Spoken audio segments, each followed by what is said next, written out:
Hello and welcome back to another episode of Cooking with Sunny. Today we're making a beautiful corn soup. It has 5 ingredients. It's got corn, water, salt, butter, and cream, and that's it. You are not going to believe the flavor you will get out of this soup. Your voice is going to hurt all the people you're going to have to tell this recipe to. After you've removed all the meat from the corn, you're going to be left with these bodies or carcasses here, whatever you want to call them. We're going to top that up with water and we're just going to let it simmer. We're going to create a corn stock, which is going to be a very important part of this soup. So first thing to say is my wife did a little prep for me. She has just taken the kernels of corn off the cob, and then the cobs I've showed you. I just made a stock with those that have been simmering for about an hour. Cobs, that's what they were called. Yeah. Remember We couldn't think of the word kernels or cobs. I said meat and bodies. So we're going to start by sauteing these little kernels in butter. So we're going to add our butter into our pan. As always, guys, the amounts and recipes will be in the bottom of the description below this video. Okay, so the butter has melted completely. We are going to add the corn before the butter browns. This is going to be a very white, clean looking soup, so we don't want any color. Corn in.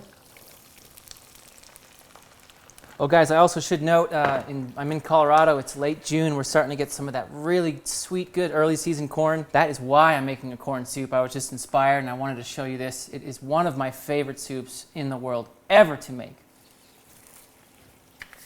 Good pinch of salt going in here, guys. So while our corn is sauteing, we are going to start to build the parmesan crisps, which will be the garnish for our soup. First things first, just cut a little parchment straight across. So I'm going to be using these ring molds to make my little parmesan crisps, just to hold the shape. If you don't have ring molds, maybe you have a mason jar around that you could use, the top, which would work. Otherwise, anything that in that shape, you just need to make a circle, is all we're doing. Just add our parmesan in. You want kind of a thick layer here because it's going to melt. You can make it as thick or as thin as you want. If you want it to be more delicate, just put less cheese. And these are going straight into a 300-degree oven. Make sure your fan's off, because if it's not, it's going to look like a snow globe inside your oven.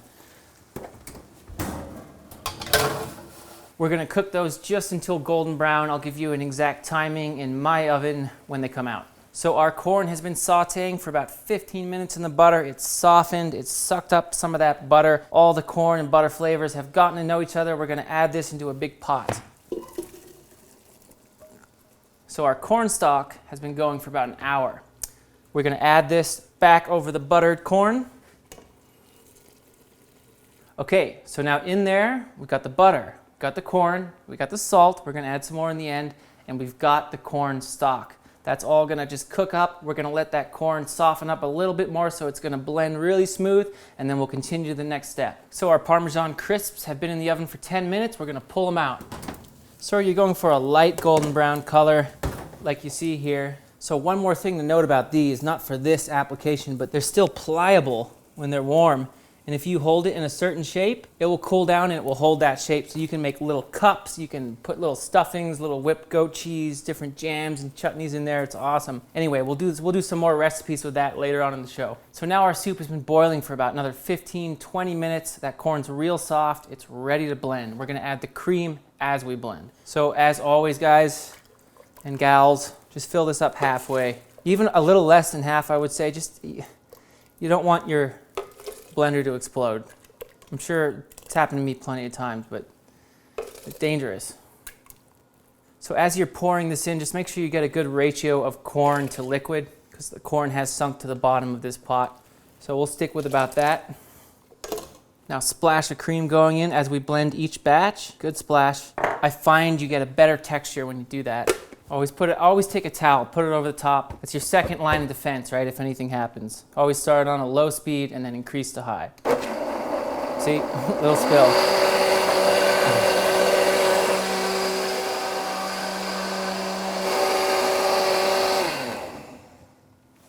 So that's been blending for about 2 minutes. We're gonna go ahead and pass it through a fine strainer.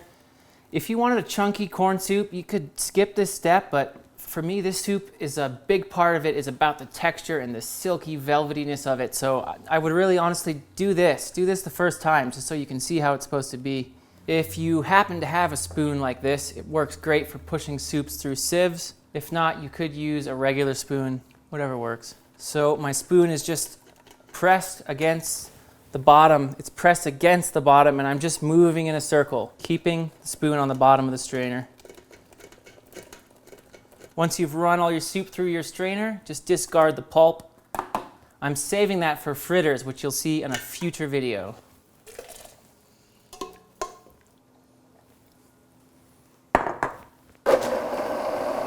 It's really hard not to do it. That's why I warned them.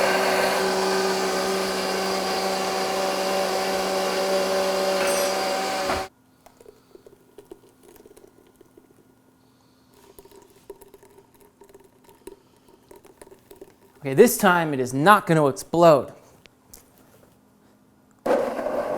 Oh! Okay, so our soup is finished. I just tasted it. Dear God, it's just as good as usual. I can't wait for you guys to try this one. I'm going to plate it up a few different ways to show you some ideas, and we'll go from there.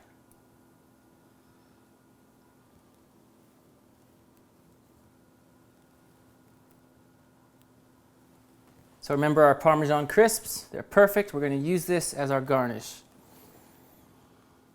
Half on, we use a smaller one over here. Gorgeous. We're going to do some real Spanish pimenton as a possible garnish for the soup, but you do not have to do this. You don't have to do the Parmesan crisp either. I'm just showing you some ideas here. By the way, don't buy your spices at a grocery store anymore. I'll put a link to this exact pimenton down in the description of the video. For quantity reasons and for price reasons, just buy your spices on Amazon for God's sake. So I'm just putting a tiny little bit of this into a little sieve. Just gonna dust partially. We don't want to dust everything. We want to see some difference in what's going on here. Looks nice, I think, when it's on about half the soup like that. Just gonna do this one from a little higher up for a more general kind of look. So if you're trying to impress some guests, if you want a real clean look, you can just hold a little piece of paper, card, or whatever it is, dust pimenton just over half like that. Could be a cool look for your guests.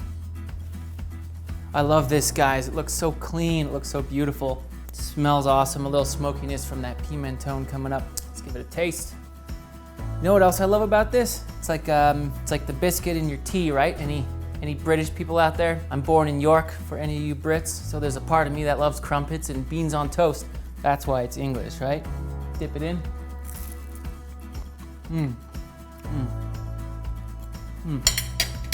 If you hate corn, you should still try this, but even if you like it a little bit, this is just insane, and just letting corn be that star. And then to have your little Parmesan crisp as a friend